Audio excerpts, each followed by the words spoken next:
नमस्कार, हमारे चैनल में आपका स्वागत है। मैं हूं रामचंद्र मौर्य। साथियों, आज 26 मई है। आज के दिन प्रधानमंत्री नरेंद्र मोदी यानी मोदी सत्ता के 9 साल पूरे हो गए। 1 साल बाकी रह गए 2024 चुनाव के लिए। तो इन 9 सालों में देश को क्या मिला, देश ने क्या खोया, देश ने क्या पाया, आज हम इसी की चर्चा करेंगे। और प्रधानमंत्री नरेंद्र मोदी से इस देश को फायदा हुआ या नुकसान हुआ,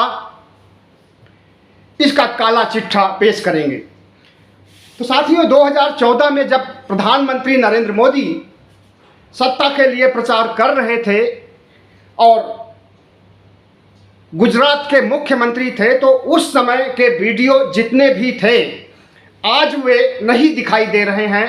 अच्छे दिन आएंगे, काला धन वापस आएगा, 15 लाख मिलेंगे,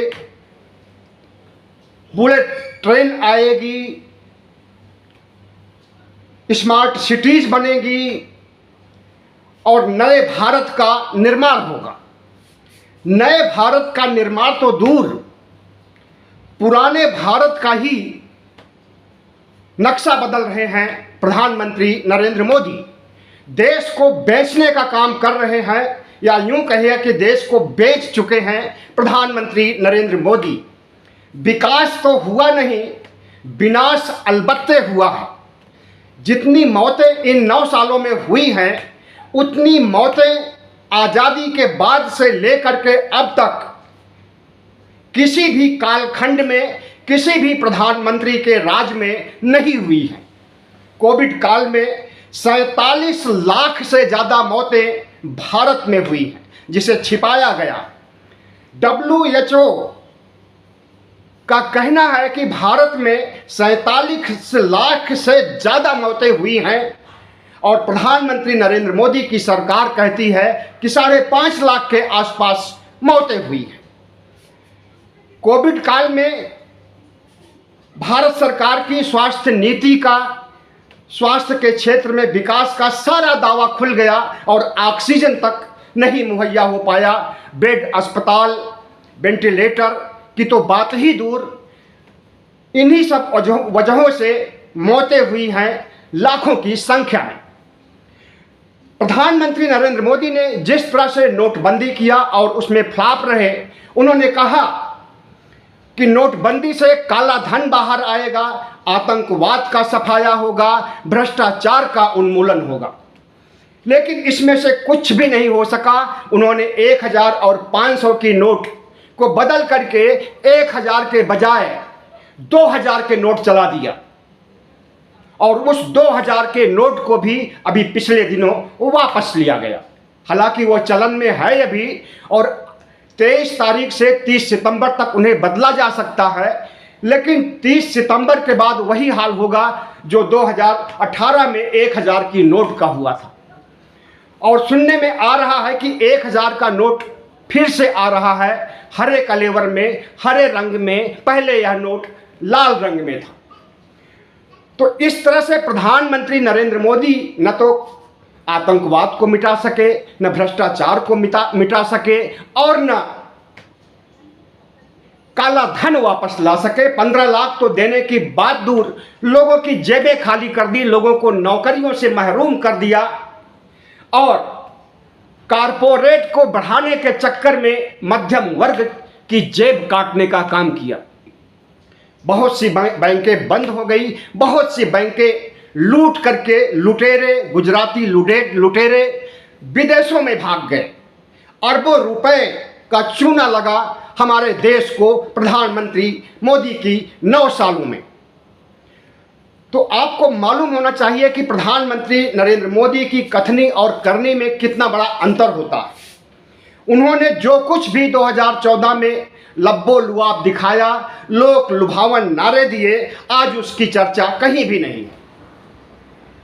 मोदी मैजिक शुरू हुआ था 2014 के चुनाव जीतने के बाद और वह मोदी मैजिक परवान चढ़ा और एक समय ऐसा आया था कि 29 राज्यों में 25-26 राज्यों में उनकी सरकार बन गई थी। और सिर्फ प्रजातांत्रिक ढंग से चुन करके नहीं, चुनाव आयोग द्वारा चुनाव करा करके नहीं, बल्कि साम दाम दंड भेद चाणक्य नीति के आधार पर उन्होंने बहुत सी सरकारें गिराई और अपनी सरकार बनाई और एक सौदा बना दिया सरकार बनाने का, एक धंधा बना दिया सरकार बनाने का।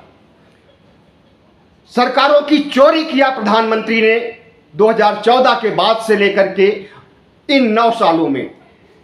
साम दाम दंड भेद से गोवा की सरकार गिराई, अपनी सरकार बनाई, मध्य प्रदेश की सरकार गिराई, अपनी सरकार बनाई, कर्नाटक की सरकार गिराई, अपनी सरकार बनाई। इस तरह से पता नहीं कितनी सरकारों को गिराया और अपनी सरकार बनाया और अरबों का घोटाला किया। सांसदों को, विधायकों को खिलाया अरबों रुपए और साम दाम दंड भेद के आधार पर अपनी सरकार को बनाया। तो प्रधानमंत्री नरेंद्र मोदी जिस तरह से आज ऑस्ट्रेलिया से लौटने के बाद भाषण दे रहे थे, उनका स्वागत भाषण हुआ था। भारतीय जनता पार्टी, पूरी आईटी सेल और आरएसएस के लोगों ने आरएसएस से लौटने के बाद उनका भव्य स्वागत किया। और उस स्वागत भाषण में प्रधानमंत्री नरेंद्र मोदी ने आज कहा कि यह देश बुद्ध और गांधी का है, यहाँ पर करुणा है। और विपक्ष के बारे में उन्होंने जो कुछ कहा अमेरिका में, वह भी गौरतलब है। अमेरिका में सत्ता पक्ष के साथ साथ विपक्ष भी इनके साथ रहा। और प्रधानमंत्री नरेंद्र मोदी ने ऑस्ट्रेलिया में कहा कि प्रजातंत्र में विपक्ष की बहुत बड़ी भूमिका होती है और जिस तरह से ऑस्ट्रेलिया में विपक्ष सत्ता पक्ष का साथ दे रहा है, उसके लिए उन्होंने भूरी भूरी सराहना की। लेकिन अपने यहाँ के विपक्ष के बारे में उन्हें याद नहीं आई। प्रधानमंत्री नरेंद्र मोदी का चरित्र दोहरा है। विदेशों में कुछ और हो जाते हैं, अपने देश में कुछ और हो जाते हैं। विदेशों में उन्हें बुद्ध याद आते हैं और वो कहते हैं कि बुद्ध के देश से हम आए हैं और बुद्ध के देश, बुद्ध जहाँ पर है या बुद्ध की शिक्षाएं जहाँ पर है, बुद्ध का उपदेश जहाँ पर है, वहाँ युद्ध की जरूरत नहीं पड़ती है। लेकिन जब वही प्रधानमंत्री भारत में आ जाते हैं तो हिंदू राष्ट्र का सपना देखने लगते हैं, हिंदू धर्म का और सांप्रदायिक विभेदीकरण का, सांप्रदायिक ध्रुवीकरण का सपना देखने लगते हैं और उसी सांप्रदायिक ध्रुवीकरण से चुनाव जीतने की कोशिश करते हैं और उस कोशिश में कामयाब भी होते हैं। तो साथियों, जिस तरह से प्रधानमंत्री नरेंद्र मोदी ने लोकतंत्र को खत्म करने का काम किया है, जिस तरह से प्रधानमंत्री नरेंद्र मोदी ने संविधान के राज को खत्म करने का काम किया है, असंवैधानिक कार्य एक से नहीं बहुत से किया है इन्होंने, जो कि संविधान के खिलाफ है। और ताज़ा मामला तो यही देखिए कि नए संसद भवन का उद्घाटन इस देश के पहले व्यक्ति, इस देश के महामहिम को करना चाहिए था उद्घाटन, लेकिन उनकी जगह अपने को रख रहे हैं संसद भवन का उद्घाटन करने के लिए। यानी वो महामहिम से भी बड़े महामहिम हैं। प्रधानमंत्री की आत्ममुग्धता, प्रधानमंत्री की प्रचार के लिए हवस और प्रधानमंत्री का कैमरा प्रेमी होना यही दर्शाता है कि प्रधानमंत्री नरेंद्र मोदी की लोकप्रियता जिस ढंग से पहले बढ़ी थी उस रफ्तार से नहीं बढ़ रही है, बल्कि बढ़ने के बजाय तो घट रही है। CSDS का एक सर्वे आया है NDTV के माध्यम से, जिसमें दिखाया गया है कि राहुल गांधी की लोकप्रियता, कांग्रेस की लोकप्रियता पहले की अपेक्षा काफ़ी बढ़ी है और प्रधानमंत्री नरेंद्र मोदी की लोकप्रियता घटी है। जैसे जैसे राहुल की, कांग्रेस की लोकप्रियता बढ़ रही है, वैसे वैसे भारतीय जनता पार्टी और नरेंद्र मोदी की लोकप्रियता घट रही है। तो मोदी मैजिक खत्म हो गया है। इसका उदाहरण 2018 से लेकर के अब तक 21 चुनाव हुए, जिसमें से सिर्फ 6 चुनावों में भारतीय जनता पार्टी को सफलता मिली। बाकी सारे चुनाव हार गए हैं और अभी जो चुनाव हुए हैं जैसे कर्नाटक का, हिमाचल का, उसमें भी भारतीय जनता पार्टी की बुरी तरह से हार हुई है। मोदी मैजिक फ्लॉप हो गया है और जिन राज्यों में चुनाव होने वाला है वहाँ पर भी अच्छे दिन नहीं दिखाई दे रहे हैं। नरेंद्र मोदी के बुरे दिन दिखाई दे रहे हैं और सरकार जाती हुई दिखाई दे रही है। तमाम सर्वे बाहर आ रहे हैं और बता रहे हैं कि जिस तरह से हिमाचल में भारतीय जनता पार्टी की दुर्गति हुई थी, मोदी मैजिक फेल हुआ था, ठीक वही मध्य प्रदेश में होने जा रहा है। और मध्य प्रदेश का चुनाव नवंबर दिसंबर में है। पता चल जाएगा कि नरेंद्र मोदी को कि कितने पानी में हैं। और सिर्फ मध्य प्रदेश में ही नहीं, जबकि मध्य प्रदेश की सरकार इनकी अपनी नहीं है, इसे डकैती डाल करके बनाया गया है। ज्योतिरादित्य सिंधिया को लेकर के तमाम विधायकों को पटाया गया, करोड़ों रुपए, अरबों रुपए उन्हें खिलाया गया। उसके बाद वहां पर कमलनाथ सरकार को गिरा करके अपनी सरकार बनाई गई। ठीक ऐसे ही कर्नाटक में हुआ था और वहां पर कांग्रेस की सरकार को गिरा करके अपनी सरकार बनाई गई थी। तो कर्नाटक के लोगों ने तो अपना जनादेश कांग्रेस के पक्ष में दे करके जता दिया कि प्रधानमंत्री अब आपकी खैर नहीं है। देश को जिस तरह से आप बेच रहे हो, देश को जिस तरह से आप भेड़ बकरी की तरह हाँक रहे हो, अब इसे देश बर्दाश्त करने वाला नहीं है। और सिर्फ कर्नाटक और मध्य प्रदेश, छत्तीसगढ़, राजस्थान के मतदाता ही नहीं, पूरे देश के मतदाता मन बना करके बैठे हैं कि 2024 में नरेंद्र मोदी को सबक सिखाना है। पिछले 9 सालों में इन्होंने जिस तरह से देश की दुर्गति की है, देश को बेचा है, साम दाम दंड भेद चाणक्य नीति को लगा करके विपक्ष को खत्म करने का, लोकतंत्र को खत्म करने का षड्यंत्र रचा है। उसे जनता अच्छी तरह से समझ रही है। जनता भुक्तभोगी हो गई है, महंगाई से बेहाल है, बेरोजगारी से बेहाल है, महामारी से बेहाल है। महामारी कोरोना में मारे गए 47 लाख से ज़्यादा लोगों के परिवारों को, परिजनों को राहत राशि भी नहीं मिल सकी आज तक। 50,000 रुपए देने की बात हुई थी। सुप्रीम कोर्ट ने कहा था कि राशि आप तय कीजिए, लेकिन जितनी मौतें हुई हैं सबको राहत राशि दी जाए। तो उस समय सुनने में आया था कि 50-50 हज़ार सभी मौतों के पीड़ितों को दिया जाएगा, लेकिन ऐसा नहीं हुआ। 1/4 लोगों, 1/5वें लोगों को भी राहत राशि नहीं मिल पाई और न मिल पाएगी। 15 लाख की तो बात दूर, मरने के बाद जो परिवार अनाथ हो जाता है, उन परिवारों की क्या हालत होगी, कैसी दुर्गति होगी, सहज ही अनुमान लगाया जा सकता है मोदी राज में। और देश को इस राह पर ला करके छोड़ दिया है नरेंद्र मोदी ने, गरीबी के इस कगार पर ला करके छोड़ दिया है कि 5 किलो राशन के लिए जनता तरस रही है और 5 किलो राशन के आधार पर बीपीएल के नीचे, गरीबी रेखा के नीचे रहने वाले लोग जीवन बसर कर रहे हैं। कांग्रेस के काल में ऐसा नहीं था। बीपीएल उस समय भी था, गरीबी रेखा के नीचे उस समय भी लोग थे, लेकिन ऐसी स्थिति नहीं थी कि उन्हें 5 किलो राशन दिया जाए।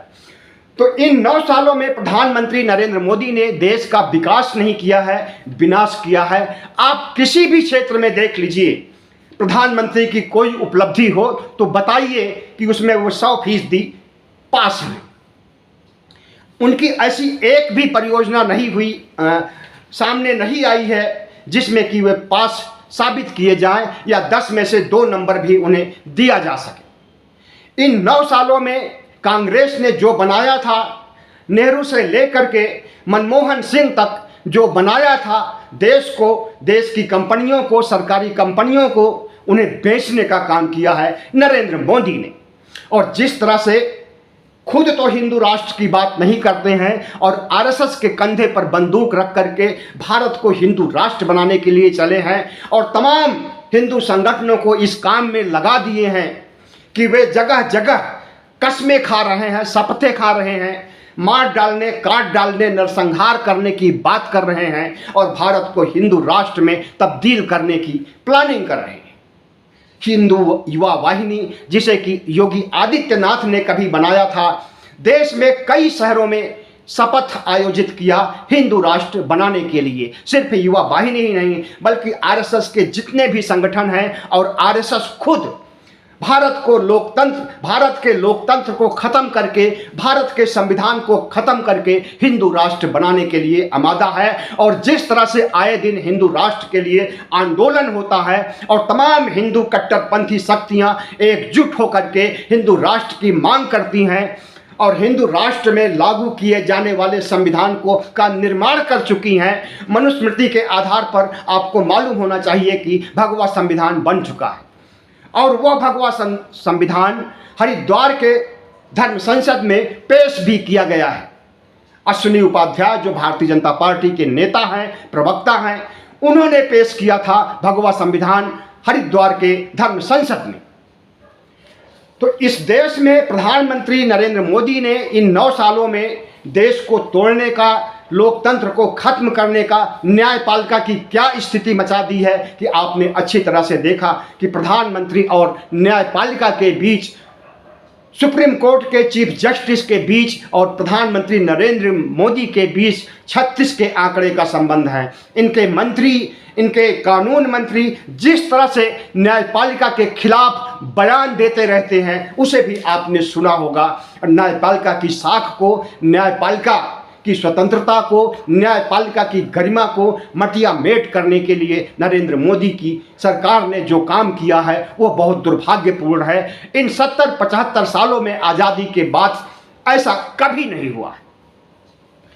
तो साथियों, जिस तरह से प्रधानमंत्री नरेंद्र मोदी देश को हाँक रहे हैं और जिस तरह से कारपोरेट को आगे बढ़ा रहे हैं, कारपोरेट को इतना आगे बढ़ाया, इतना सपोर्ट किया कि अडानी एक समय ऐसा आया था कि जब भारत का ही नहीं बल्कि दुनिया का नंबर 2 व्यापारी बन गया था। लेकिन जिन नीतियों के तहत, जिस भ्रष्टाचार के तहत और जिस असंवैधानिक गतिविधियों के तहत वह नंबर 2 का उद्योगपति बना था, उसका खुलासा अमेरिका की हिंडनबर्ग ने किया और वह धरातल पर आ गया। आसमान से गिर करके खजूर पर भी नहीं लटका बल्कि धरती पर गिर गया और रसातल में समा गया। तो इस तरह से प्रधानमंत्री नरेंद्र मोदी के शासनकाल में इन 9 वर्षों में देश ने कुछ पाया नहीं बल्कि बहुत कुछ खोया है। लाखों मौतें हुई हैं, लाखों नौकरियां गई हैं, लाखों बेरोजगारों ने आत्महत्याएं की हैं और बेरोजगारी की दर पिछले 45 सालों से भी ज़्यादा बढ़ करके कई गुना आगे हो गई है और उन बेरोजगारों को बेरोजगारी का भत्ता तक नहीं दिया जा रहा है। प्रधानमंत्री नरेंद्र मोदी का तानाशाही रवैया न सिर्फ विपक्ष के लिए खतरनाक है बल्कि इस तानाशाही रवैये से भारतीय जनता पार्टी के अंदर भी घमासान छिड़ा हुआ है। भारतीय जनता पार्टी के तमाम नेता, सतपाल मलिक हों, वरुण गांधी हों, सुब्रमण्यम स्वामी हों, बहुत से ऐसे नेता हैं जो कि मुखर हो चुके हैं प्रधानमंत्री नरेंद्र मोदी के खिलाफ। और भारतीय जनता पार्टी में जिस तरह से अंदरूनी घमासान मचा हुआ है, अनुशासन के लिए कभी यह पार्टी जानी जाती थी लेकिन अब अनुशासनहीनता के लिए यह पार्टी जानी जाती है। आपने देखा कि कर्नाटक चुनावों के दौरान कितने लोग भारतीय जनता पार्टी से टूट करके कांग्रेस में गए। जब मोदी राज 2014 में शुरू हुआ था तब कांग्रेस के लोग टूट करके भारतीय जनता पार्टी में आया करते थे, लेकिन अब भारतीय जनता पार्टी का जहाज जब डूबने लगा है तो इस जहाज में बैठे तमाम नेता अब कांग्रेस की तरफ रुख कर रहे हैं। कर्नाटक में भी हुआ, मध्य प्रदेश में हुआ है और आने वाले दिनों में राजस्थान और छत्तीसगढ़ में भी भारतीय जनता पार्टी खोखली हो जाएगी और कांग्रेस मजबूत हो जाएगी। तो साथियों, आज का रहा ये विश्लेषण कैसा लगा आप कमेंट कीजिएगा और हमारे चैनल को सब्सक्राइब कीजिएगा ताकि हमारी आवाज़ दूर दूर तक जा सके। बहुत बहुत धन्यवाद।